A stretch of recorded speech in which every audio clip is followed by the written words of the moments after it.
dosa yang terbesar termasuk dalam kategori bapak moyangnya dosa, tidak lain adalah syirik, yakni menyekutukan Allah Subhanahu wa ta'ala.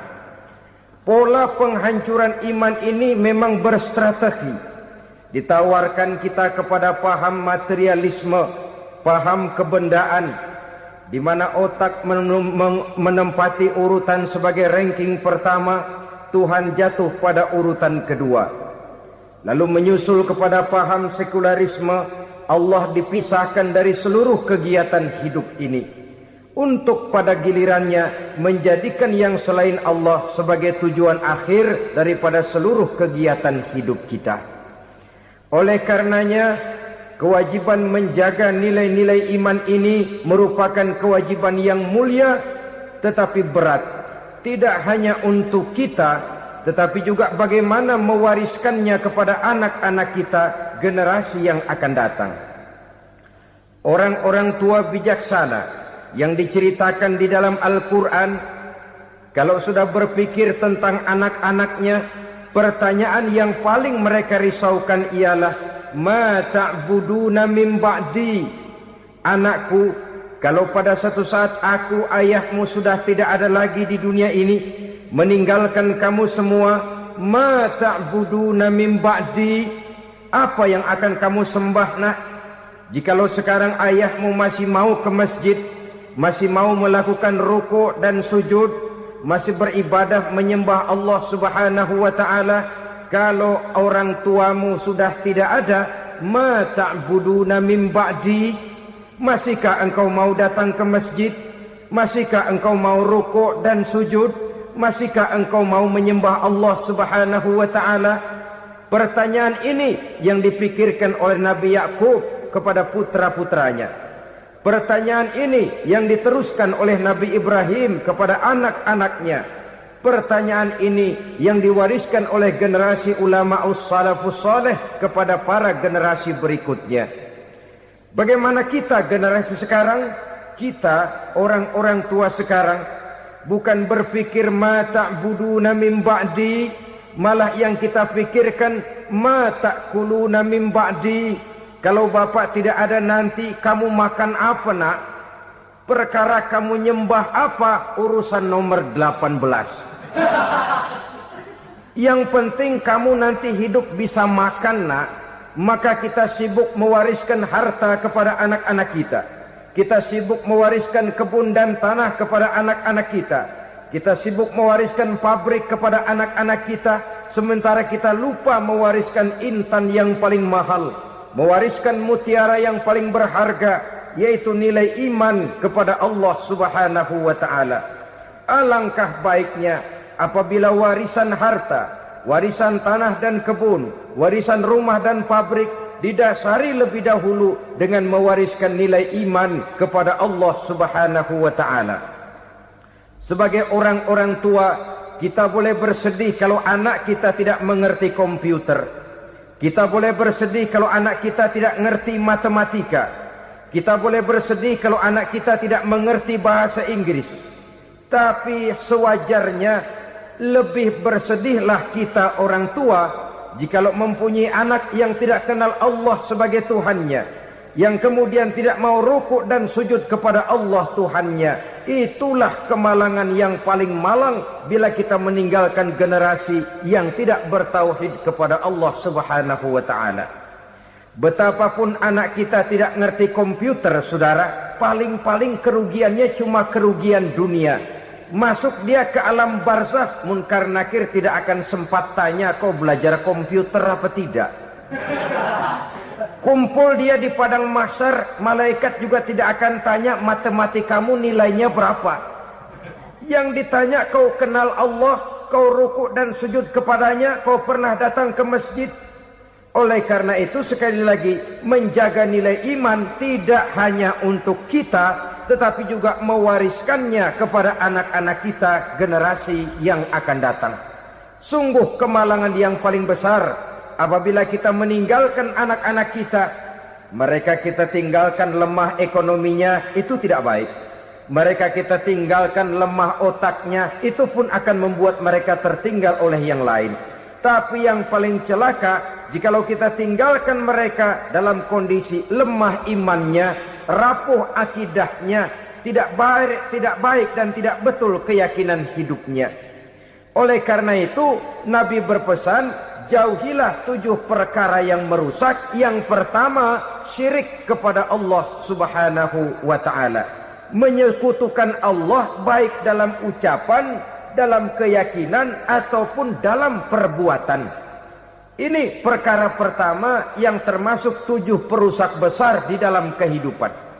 Kalau sudah jatuh kita ke lembah syirik, bagaimanapun banyak kebaikan yang kita kerjakan, berjiwa sosial, bertangan pemurah, gemar menolong orang lain, kalau memang dasarnya syirik, maka seluruh kebaikan kita akan hancur, tidak akan ada nilainya dalam pandangan Allah Subhanahu wa ta'ala.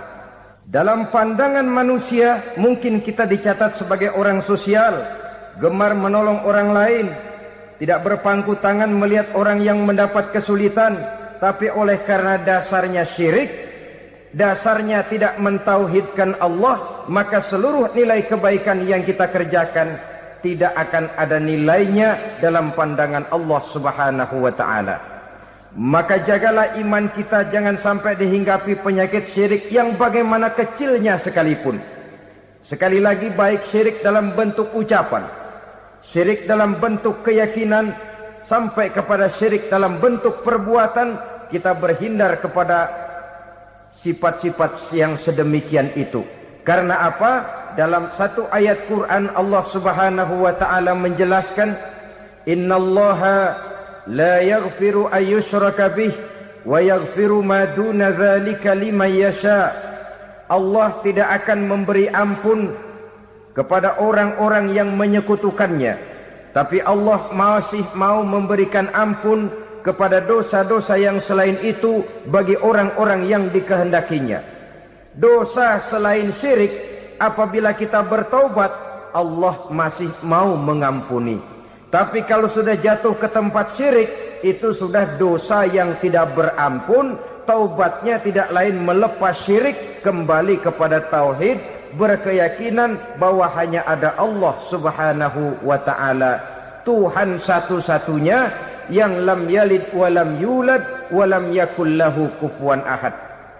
Tidak beranak, tidak pula diperanakkan, dan tidak satupun yang dapat menyerupai Tuhan Allah Subhanahu wa ta'ala. Saudara-saudara kaum muslimin rahimakumullah, bahwa kita di zaman sekarang memang tidak menyembah berhala, ya. Bahwa kita tidak berterang-terangan mengatakan Tuhan lebih dari satu, memang. Bahwa kita tidak berkeyakinan Tuhan itu punya anak atau diperanakkan, tentu. Tapi dalam perbuatan dan i'tiqad kita kadang-kadang jatuh tanpa kita sadari ke tempat yang bernama syirik ini.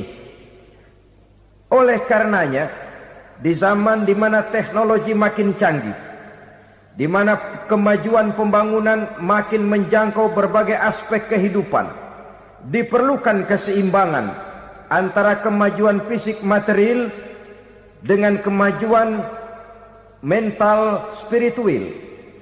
Apabila tidak ada keseimbangan yang terwujud, tentulah kepincangan yang diawali dengan pincangnya cara kita berpikir, sehingga pada akhirnya akan mengarah kepada pincangnya cara kita berbuat dan bertindak di dalam kehidupan kita.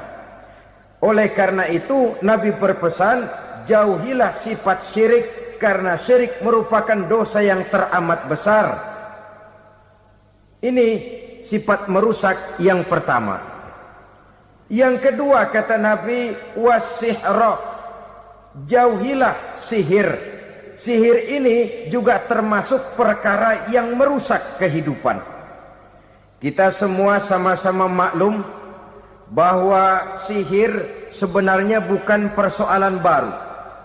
Sejak sebelum datang Islam, sihir itu sudah ada. Di zaman Yunani kuno, sihir ada. Di zaman Mesir kuno, di zaman Cina kuno, dan yang lain-lain yang serba kuno, sihir itu sudah ada. Bahkan para nabi pun, para rasul yang diutus oleh Allah Subhanahu wa ta'ala, senantiasa berhadapan dengan ahli-ahli sihir untuk menguji kebenaran dari misi yang mereka bawa. Sihir adalah perbuatan di luar kebiasaan yang bisa dikerjakan oleh ahlinya dengan bantuan jin atau setan.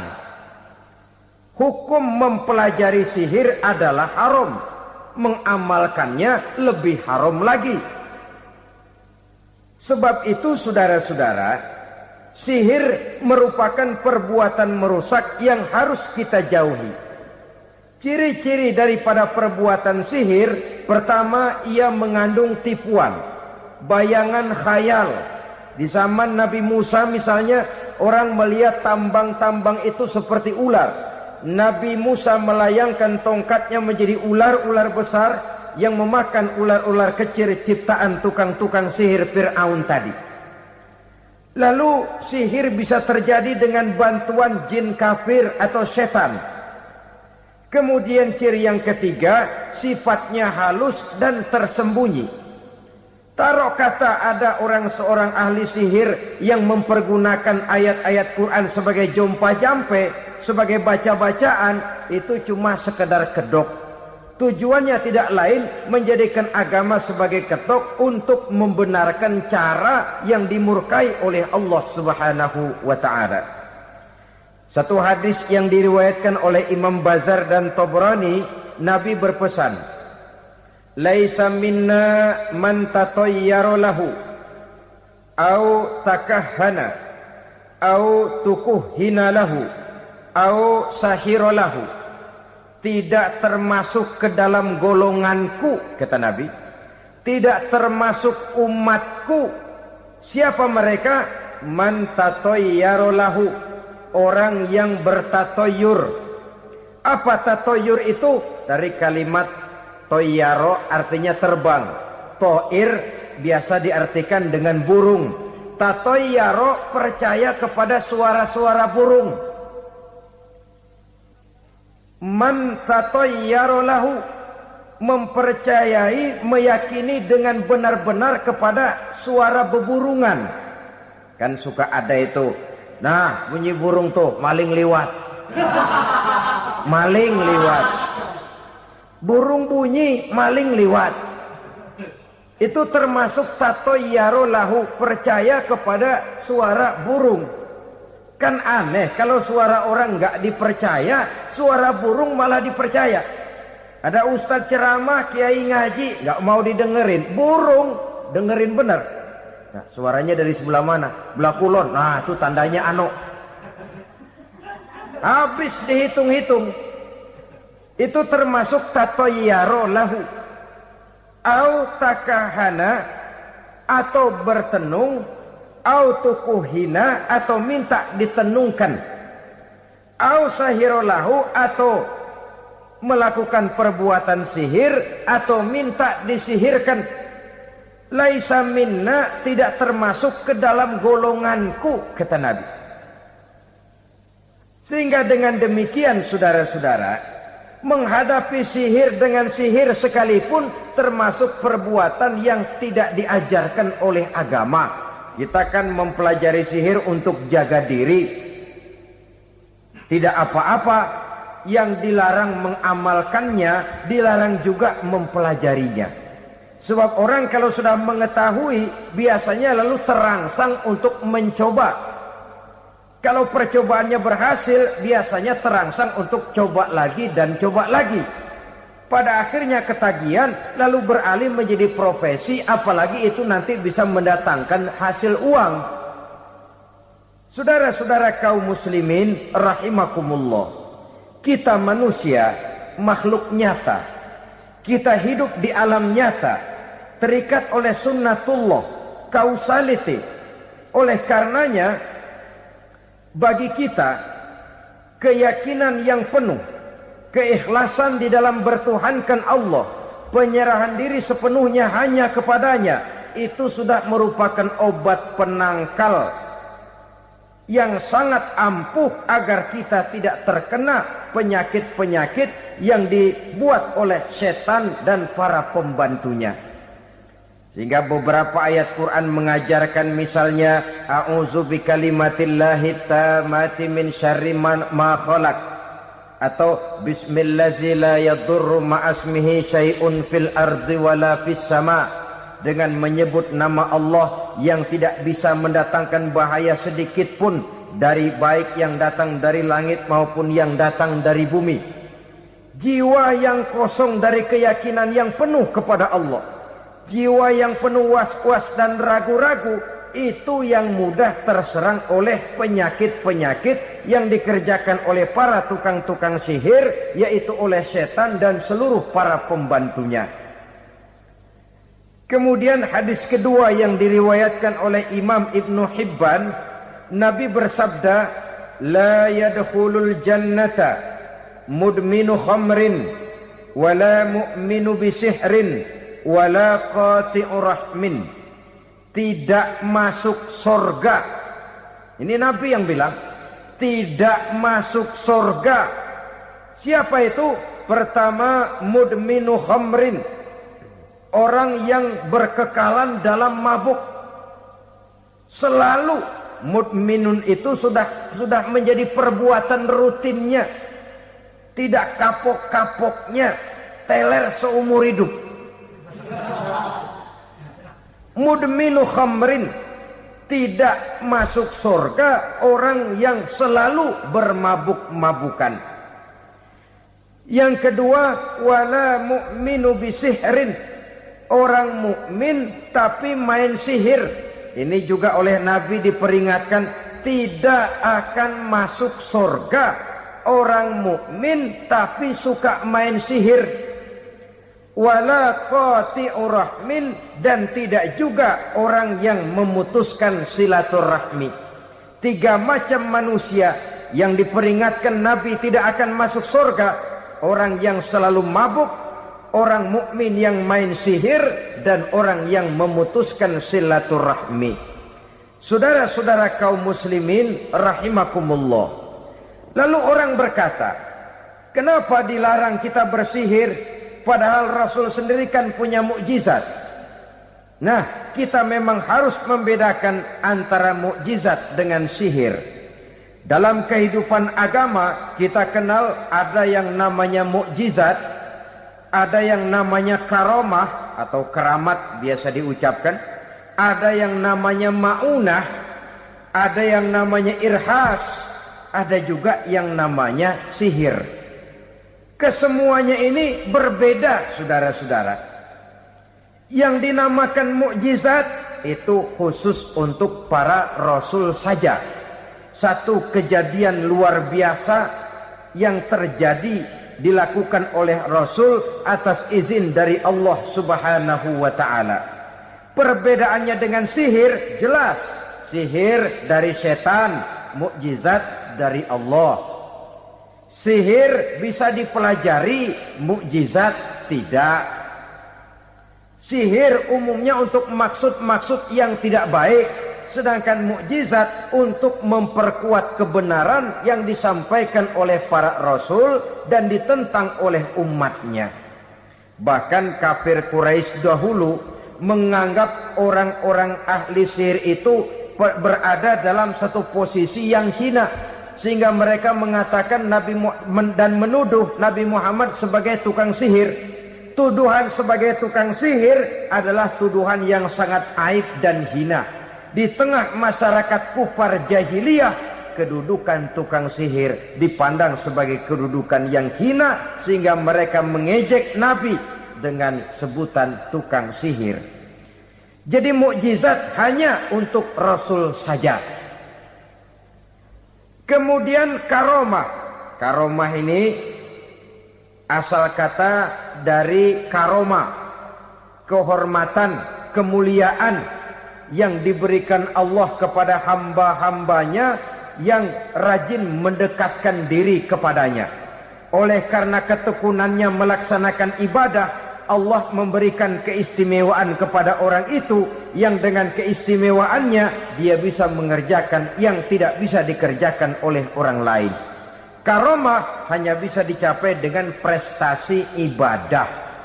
Kalau sihir mau ibadah apa enggak, asal dia belajar, bersatu dan berteman dengan setan, memenuhi persyaratan-persyaratan setan, biasanya lalu bisa. Sedangkan karomah tidak mungkin terwujud tanpa orang mendekatkan diri sedekat-dekatnya kepada Allah Subhanahu wa ta'ala. Maka kita lihat biasanya orang-orang yang punya ilmu sihir, mukanya rata-rata nggak enak dilihat.